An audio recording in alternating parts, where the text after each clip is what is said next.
डोंबिवली येथून साई पालखीचे साई जन्मस्थान मंदिर पाथरी येथे आगमन।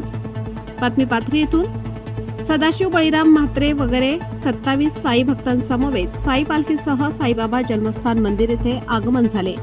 व्यवस्थापन मंडळाच्या वतीने त्यांचा सौ छाया नारायण कुलकर्णी मंदिर अधीक्षिका व NK कुलकर्णी मुख्य कार्यकारी अधिकारी यांनी यथोचित आदर सत्कार केला।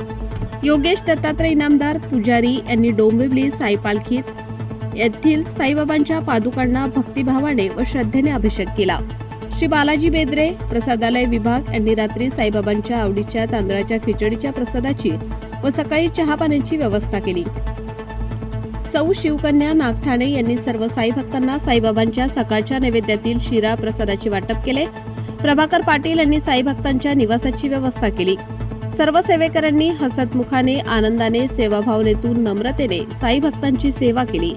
डोंबिवली पालखीतील साई भक्तांनी आनंद व समाधान व्यक्त करून व्यवस्थापन मंडळाचे आभार मानले, अशी माहिती ॲडव्होकेट मुकुंदराव दिनकरराव चौधरी कार्यकारी अधिकारी श्री साई स्मारक समिती ट्रस्ट पाथरी यांनी दिली। कायदा लाईव्ह बातमीसाठी पाथरी प्रतिनिधी अहमद अन्सारी, संपादक सौदागर मोहम्मद रफी।